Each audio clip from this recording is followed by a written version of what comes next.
ಎಲ್ಲರಿಗೂ ನವರಾತ್ರಿಯ ಶುಭಾಶಯಗಳು.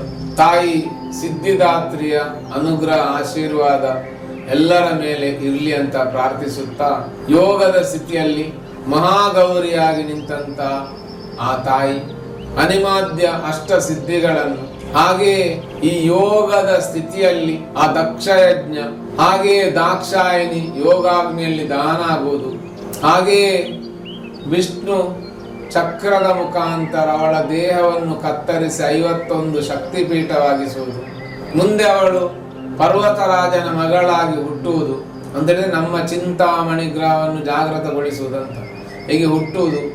ಹಾಗೆ ಆ ಬಾಲ್ಯದ 12 ವರ್ಷಗಳ ಕಾಲ ಅವಳು ಶೈಲಪುತ್ರಿಯಾಗಿರುವುದು, ಮುಂದೆ ಸಾಧನೆಯ ಮಾರ್ಗದಲ್ಲಿ ಬ್ರಹ್ಮಚರ್ಯವನ್ನು ಪಾಲನೆ ಮಾಡಿಕೊಂಡು ಬ್ರಹ್ಮಚಾರಿಣಿಯಾಗಿ, ಹಾಗೆಯೇ ಬ್ರಹ್ಮಚರ್ಯವನ್ನು ಪಾಲಿಸಿದರಿಂದ ಶಿವಶಕ್ತಿ ಯುಕ್ತಗೊಳ್ಳುವಂತ ಕ್ರಿಯೆಗೆ ಶಿವನನ್ನು ತಯಾರು ಮಾಡಿ ಅವನನ್ನು ರಾಜರಾಜೇಶ್ವರನನ್ನಾಗಿ ಮಾಡಲಿಕ್ಕೆ ಹೊರಟಂತ ಚಂದ್ರಗಂಟ, ಅವಳು ಕೂಷ್ಮಾಂಡಿನಿಯಾಗಿ 6 ಚಕ್ರಗಳನ್ನು ಜಾಗೃತಗೊಳಿಸಿ ಶಿವಶಕ್ತಿ ಯುಕ್ತಗೊಂಡಂತ ಸ್ಥಿತಿಯಲ್ಲಿ ಶಿವ ರಾಜರಾಜೇಶ್ವರನಾಗಿ, ತಾಯಿ ರಾಜರಾಜೇಶ್ವರಿಯಾಗಿ ಸ್ಕಂದ ಮಾತ ಅನ್ನುವಂಥ ಸ್ಥಿತಿಯಲ್ಲಿ ನಿಲ್ಲುವಂತ ಆ ಸಾಧನೆ.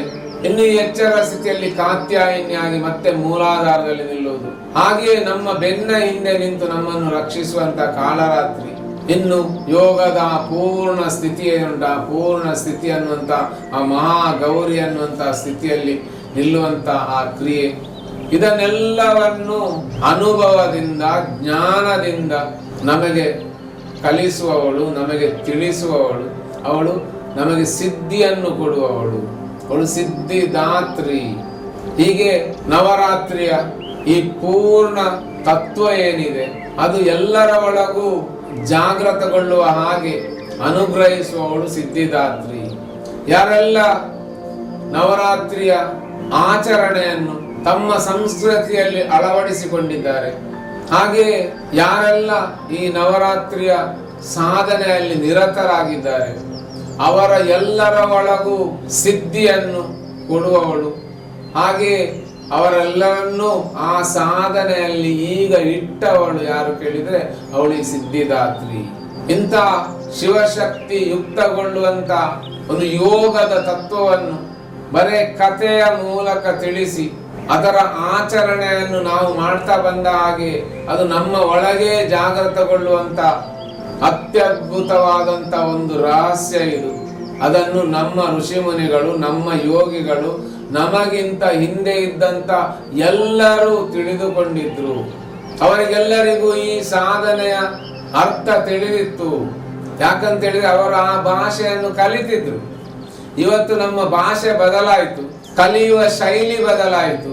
ಯೋಗಕ್ಕೋಸ್ಕರ, ಮೋಕ್ಷಕ್ಕೋಸ್ಕರ ಅಥವಾ ಆ ಚಿರಂಜೀವಿ ಸ್ಥಿತಿಯಲ್ಲಿ ನಿಲ್ಲಿಕ್ಕೋಸ್ಕರ ಇದ್ದಂತ ಸಾಧನೆಗಳೆಲ್ಲವೂ ಬದಿಗೆ ಸರಿದು ಬರೇ ಲೌಕಿಕದ ವ್ಯವಹಾರದ ಸಾಧನೆಗಳು ಮಾತ್ರ ಉಳಿಯುತ್ತಿಲ್ಲ. ಇದು ಯಾವ ಮೋಕ್ಷವನ್ನು ಕೊಡುವಂಥದ್ದಲ್ಲ. ಎಷ್ಟಿದ್ದರೂ ಈ ನವರಾತ್ರಿಯ ಪರ್ವಕಾಲದಲ್ಲಿ ಯಾರೆಲ್ಲ ಈ ಸಾಧನೆಯನ್ನು ಮಾಡ್ತಾರೆ ಅವರ ಎಲ್ಲರ ಒಳಗೂ ಅವಳು ಈಗ ಜಾಗೃತ ಇದ್ದಾಳೆ. ನಾವು ಅದನ್ನು ಆಚರಿಸಬೇಕಷ್ಟೇ. ಅದನ್ನು ಆಚರಿಸಿದ್ರೆ ಈ ಕ್ಷಣ ಅವಳು ನಮ್ಮ ಅನುಭವಕ್ಕೆ ಬರ್ತಾಳೆ. ಹಾಗೆಯೇ ಈ ಯೋಗದ ಸ್ಥಿತಿಯಲ್ಲಿ ನಿಲ್ಲುವಂತ ಸಿದ್ಧಿಯನ್ನು ಕೊಡ್ತಾಳೆ.